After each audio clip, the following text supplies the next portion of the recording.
Good morning, everyone. How y'all doing this morning? I hope you're doing well. I woke up actually a little bit late.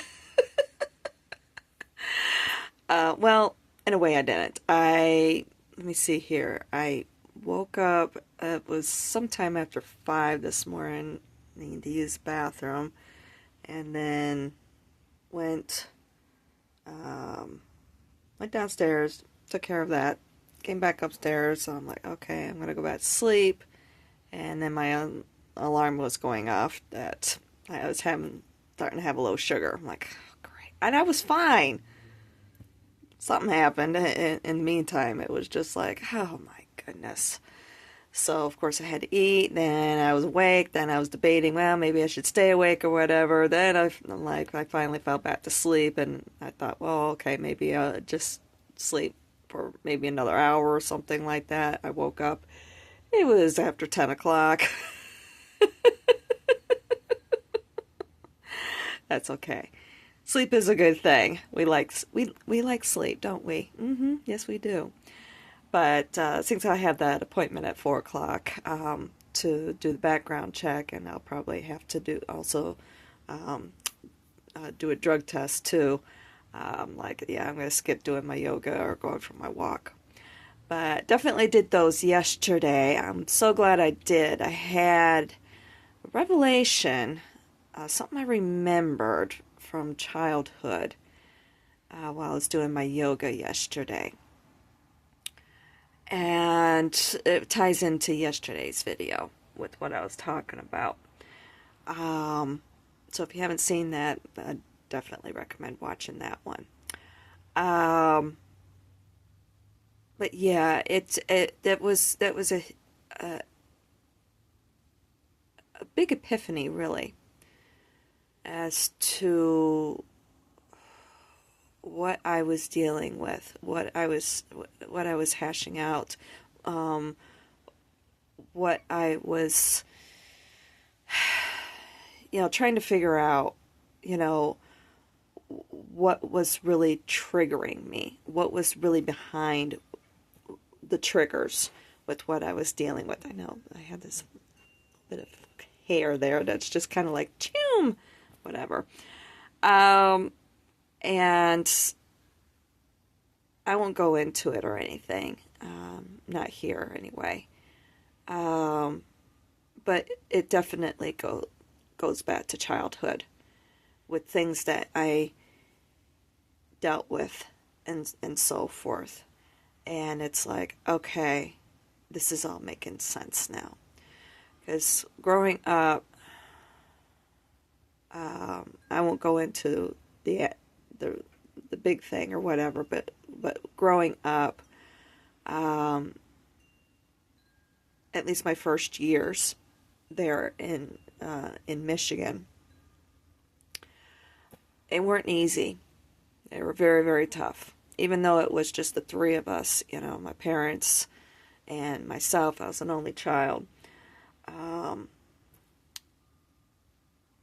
Yeah, it was tough. It was really, really tough. And I'll admit, I kind of spent the day thinking about it and everything. Actually going and looking at pictures of the old house. I don't have any, of course, because everything was in storage, and I lost that at the end of the year. But no, just, I was able to Google map I was able to Google the address. Yeah, I did find it, of course, up on Google Maps or whatever, but there was a old Zillow listing with pictures and so forth, and just looking around and seeing changes. It's a very old house. It's well over 100 years old. It's an old Victorian. And, sorry, it was bugging me. Anyway, but, looking at the changes that had happened in the house, some of the things, and realizing, oh my gosh, those are the original kitchen cabinets. Those are it was also had a enclosed front porch, and realizing, oh my gosh, those are the original windows. It has the original turn latches on it and everything. They changed the back porch. Somebody did at some point. And somebody also paved the driveway. It used to be a dirt driveway with two runners. Um, and the painted the garage doors. And t- for whatever reason, the old lady who owned the house before us, it was actually her father who built the house. And that was what was wrong with the original listing also, is that they said it was built in 1800. No, it wasn't built in 1800. It was built in the 1870s. It was built by her father. And then when he died, she inherited it and lived in it for basically um, the next umpteen years. And it was actually her neighbors who said, look, you are getting too old to be living here. You need to retire. They're the ones who actually set her up to spend her last years, or more like last year, in Florida in a retirement community. But when she died, she came back to the house. Um, and I would look at the pictures. Yeah, I could definitely feel her presence around there and so forth. But there have been changes in the house, good changes, I think. I know that she was probably nervous about it, but she seems settled at the same point. But anyway, that's another story. But, I was looking at all of that and just thinking about things from my childhood. And I'll admit that with being here, especially being so close, and I did Google to find out how long of a driving distance it is. It's only 8 hours. I'm like, wow, it's closer than what I even realized. I was just kind of curious to see how close it is. And it's only an 8 hour drive. And I'm like, well, shoot, that's not bad. That's like between Vegas and Mexico, So I'm like, oh, that's not bad at all. Um, so maybe at some point when I um, work myself up to it, because I'm in no hurry to buy a car or have a car or anything, maybe I might, when I do get myself up to that point where I feel I'm ready to own a car again, maybe I'll go. Maybe I'll take that trip over there, drive over there. It'd be kind of nice, So anyway, and especially if with getting this job at Home Depot, I believe I had read it was them that first year you get 2 weeks vacation. So it's like, hey, maybe maybe next year or something. But anyway, I just was thinking about all of that, thinking about the circumstances, and I think like I said, with being here, experiencing this, having the experiences, it's helping to resurface a lot of things and so forth. Eating the foods that I used to eat when I was a kid, still, of course, eating foods that I'm used to eating as an adult. All of that stuff. And then, of course, with the pictures that were posted on Zillow, it was winter time, a lot of snow and so forth. And it's like, yeah, I'm remembering a lot of that stuff. And of course, seeing the old area and everything. Like I said, a lot of, and then of course, actually feeling it. It's different. When you're 1,000 miles away, 1,000, 2,000 miles away, looking at things, and you're looking at it from a perspective of hot and sunny versus kind of chilly and sunny and everything.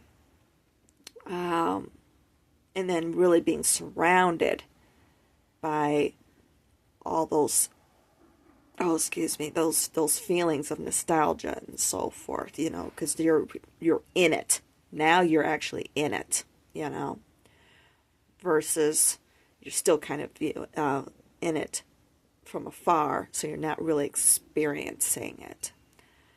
And yeah, it definitely helped surface a lot of things. And it's more of a gradual instead of being thrust into it, like you go back and home and visit, and it's just like whoosh. Um, so, and like I said, was saying, with growing up, it really wasn't easy. My mom was really the breadwinner in the family. Um, she worked,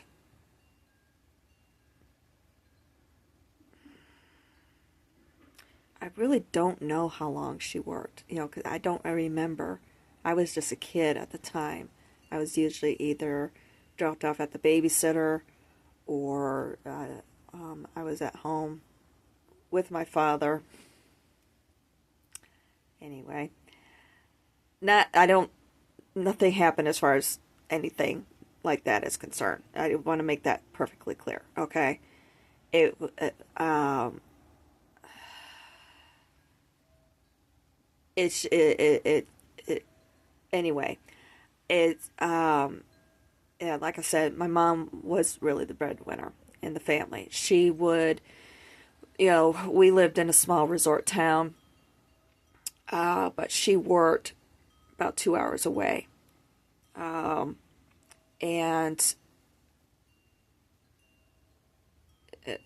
basically in a factory. Okay, she was a factory worker, and having to be driving. Of course, during the warm months it wasn't so bad, but of course, during the winter it was pretty bad most of the time. Sometimes, of course, worse than others because we were in Michigan, but we were on the lakes. Well, what am I saying? The whole state is surrounded by lakes, but I'm talking about the Lake Michigan side, and that side is worse than the eastern side of the state because you got everything that comes down from Canada or whatever. You get that lake effect, which makes those storms worse. Okay, coming down basically Superior, but Lake Michigan, it makes the weather worse. Okay, and there were times when, of course, driving that 2 hours to get to work, to go work in a factory. And she wasn't working in an office. She was on the factory floor, okay? She worked at Howard Miller Clock Company, making clocks all day.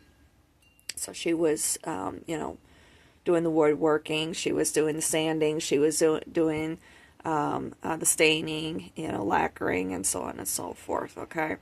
That's what she was doing. And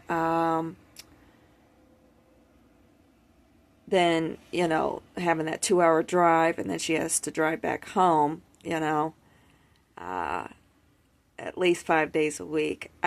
Think I don't know how many hours she worked. I really don't. Whether it was 8, 10, maybe even sometimes 12 hours, I'm not entirely too sure.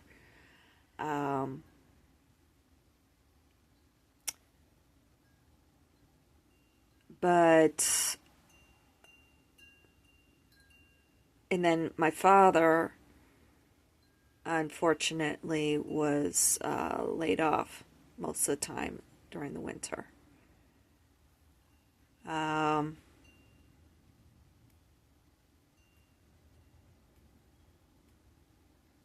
and that's what I was remembering. And I remember most of the time it being really tough. I remember during the summer months we would stock up on supplies. Sometimes we wouldn't be able to get supplies in because trucks would get snowed in or whatever, or we would get snowed in. Um, Sometimes my mom wasn't, well, even then, she would do everything she possibly could to get to work, driving in that slop, driving in that mess. Um, but yeah, it was just those flooded memories and how tough it was for us financially. and also remembering things that my mom admitted to me in later years about those years. And that's when things clicked for me about what was really triggering, has been really triggering for me over these last few days.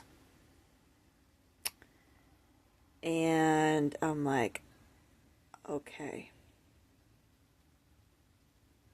And it's something that I know I wouldn't be willing to reveal unless it was, a very personal relationship that I have with somebody or whatever, like a close friend or something. I don't feel it's important for me to reveal it here, and I don't feel comfortable with it either. But it was very telling and eye-opening. One of those moments,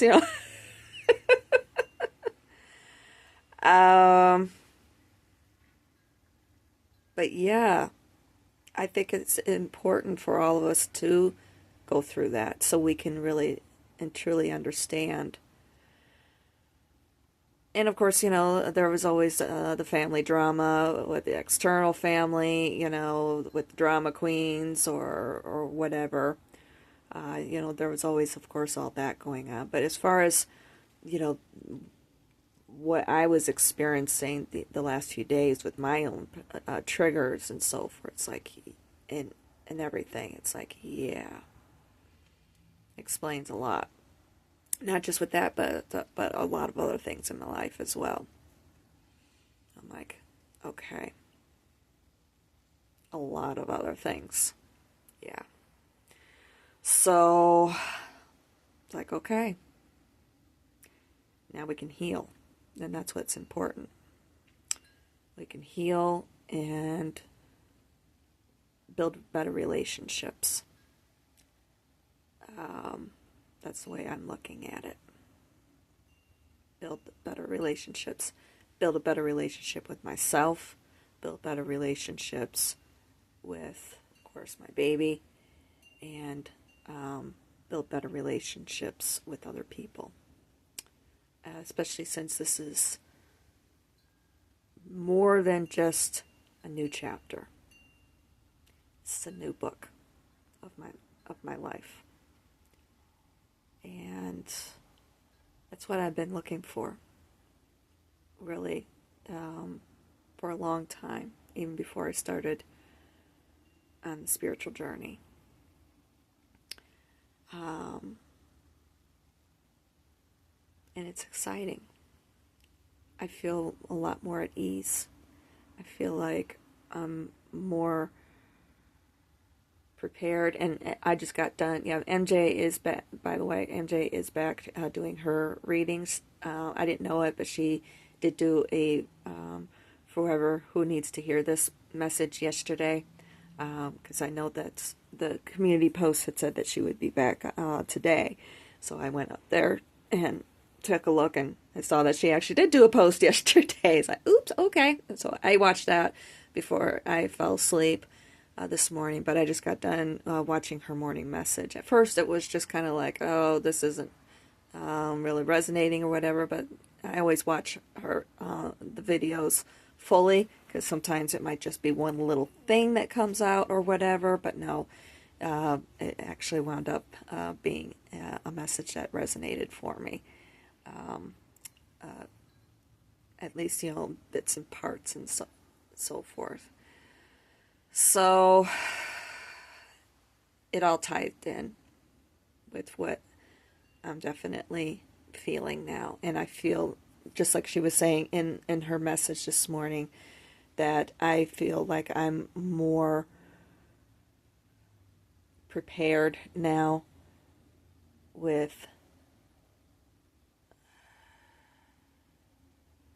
it's like there, she said there at the end, I know it kind of keeps escaping me in some ways.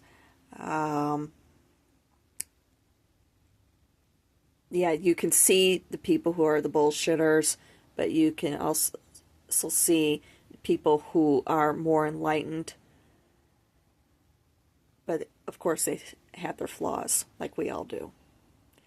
You're able to better with being with going through the healing. You're not seeing you're seeing a person who you're able to differentiate somebody, like I said, who's a bullshitter, who's a narcissist, and so forth, versus somebody who, like in the past you would be like, oh, that person's a narcissist, but really they're not. They're just somebody who, yeah, they are enlightened, but they have their flaws, just like we all do. Okay. So, and that's what I'm feeling, especially with dealing with one person in my life. So, who I care about very much. I have come to care about them very, very much. Who I'm in hopes at some point we'll have a chance to meet. We've never actually met. I know I've mentioned them a few times in my videos. Someone I consider to be a friend, a very good friend. I've come to care about them very, very much. Yeah. And of course I love them, Can't care about somebody without loving them. But yeah, I hope that... I hope at some point we can have a chance to actually meet. But I know I've got to get through my own things. I know that they have their own things that they're working through as well. So, but yeah, at some point when it's right. So, but this has been a very good experience being here. I'm relearning trust. A lot of my trust has been broken. I've always had difficulties trusting to begin with. So I guess in some ways I'm also learning trust. And that's very difficult for me. Very, very difficult. But, if I'm possibly going to love somebody at some point, it's something that I have to work on. And that's part of the message too that came through with MJ this morning, is learning to trust the flaws, and trust despite the flaws. And that's difficult. So I'll admit I have a tendency to want to run the minute I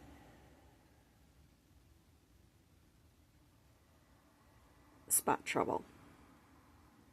And it all goes back to what I dealt with as a child.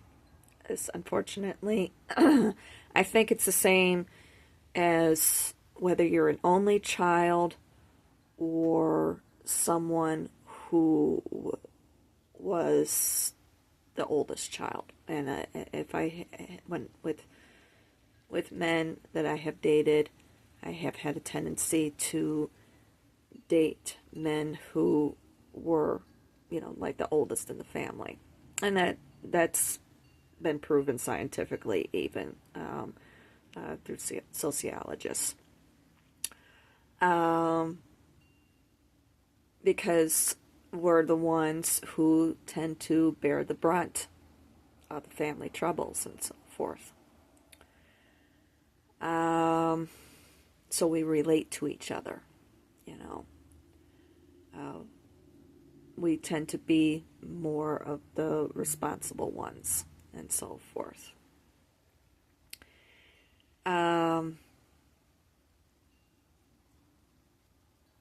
But anyway, yeah. Um, I've lost kind of my train of thought there. So, but anyway, like I was saying, this has been a really good experience. I am learning how to trust, learning how to trust something that I can't see, but I can feel. Learning, and at the same time, learning how to trust people's actions despite things. And living in a loving home situation has been a learning experience as well. Because I really haven't experienced that in my life. Even like with guys that I have dated in the past, there's always been that distrust. And, I've been looking for that my whole life, but unfortunately, it wound up not being the case on that side.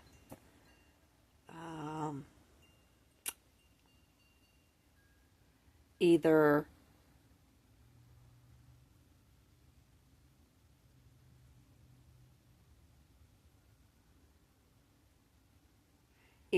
me not choosing the right guy, or maybe I choose maybe the right guy, but I'm listening to the wrong people instead of listening to myself.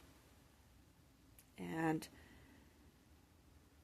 I'll admit I had trust issues even with myself. And so it's not just, it's an all-encompassing thing that I'm learning, basically. Working through all those barriers. So, yeah. But anyway, yeah, it's very exciting right now. With the job situation. Also with the weather, it was a bit chilly yesterday, but today is supposed to be warmer. We are supposed to be getting another storm system through. That's going to drop temperatures again on Wednesday.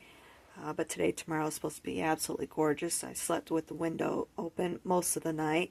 Yesterday with my walk, it was very exciting. Oh, one thing that's very exciting right now, too. All the robins, I call them Robbies. Hearing them coming through now. Like last night, I kept hearing them like fighting with each other and so forth. It's awesome. I'm hearing them more and more. And yesterday with my walk, I saw a couple of blue jays actually perched. Actually, there was a couple, they went flying by, and then I saw them perch, and there was another bird that was kind of mixed in with them, so I think that they were kind of maybe upset with that bird or whatever, and I saw it perch and had a bright red head, and I'm like, oh, I recognize that. That's a northern flicker. That's a type of woodpecker. Kind of in between the size of the smaller woodpeckers that you might see, like the ladderbacks or the yellow-bellied sapsuckers. Okay, little bit, kind of in between their size and the pileateds. And they got and these ones, the ones that I'm used to seeing, either like they're in Virginia or that I've seen out there in Nevada. Slightly different. I mean, as far as the coloring is concerned, still the same, markings, placements and so on and so forth, but brighter colors, especially with that red, because it's kind of like a red cap on the top of their head. Beautiful, gorgeous. And then I kept hearing the call from this other bird. Couldn't quite place it or whatever, but I went down and then as I was doubling back, I was able to find it. And sure enough, it was actually another northern flicker. And I'm like, whoa, gorgeous bird. Beautiful, beautiful, beautiful bird. So, but yeah, that was really awesome yesterday. So I wound up, it was, well, Rick was going to take me over to Walgreens to get my, he offered to pay for my sensors. He knows how important they are. And of course, I've got 50 cents in my bank account right now. Literally. I literally have 50 cents in my bank account. So, of course, that ain't going to be paying for much of anything. Not these days. But he seen me stressed out and everything. And I'm just like, and I had no way to pay for them. I don't even have enough test strips, to do finger pricking. I've got like 5 left now. And I had to do one while it was activating last night, the new one, because I was running out. It was expiring yesterday. And as it was going through its 60-minute cycle to activate, I had, and at the same time I was getting hungry, and I'm like, well, I need to be able to take my insulin, so I need to do a finger prick. So I've got 5 test strips, so that ain't gonna get anywhere either, and didn't have the money for that either. So he offered to pay for them, but I saved the receipt. I'm just like, I'll do what I can to pay him back, because I know he probably won't take the money when I do start getting paid, but I'll do what I can to pay back, buy food for the house or something. So, and in that respect, won't have much of a choice but to accept it back. That's the way I look at it. I'll even cook it. But, I do my part around here, with cooking and cleaning and so on and so forth. And it isn't because I feel like I have to, it's because I want to, and not because they've done so much for me or whatever. I want to, So, and it's not because it's the right thing to do. It's just simple fact that I want to. So, but yeah, I wound up taking a little bit longer. I had said, oh, it's just 30 minutes. He's like, oh, go for your walk. I'm like, okay, well, because of the bird watching, so it wound up being a little bit longer. Oops. Oh, well, that's okay. But little Itchy, who's sleeping on my feet right now, is doing really well. I figure I would try unplugging the diffuser, see if maybe that would help the scratching situation. I think now it's because that I found the areas even more where she's been digging at herself. I think there's healing going on now. So I've got to just keep at it to try and help with that and get her healed. So hopefully, fingers crossed, she'll stop. And I was thinking about taking a look at her rear toenails and see if maybe she needs a trim there as well, maybe to help with that situation.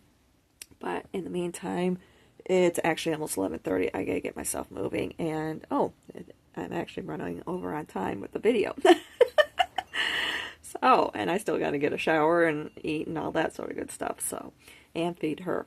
So, but anywho, I'm glad I had this talk. I'm glad I hashed a lot of things out and so forth.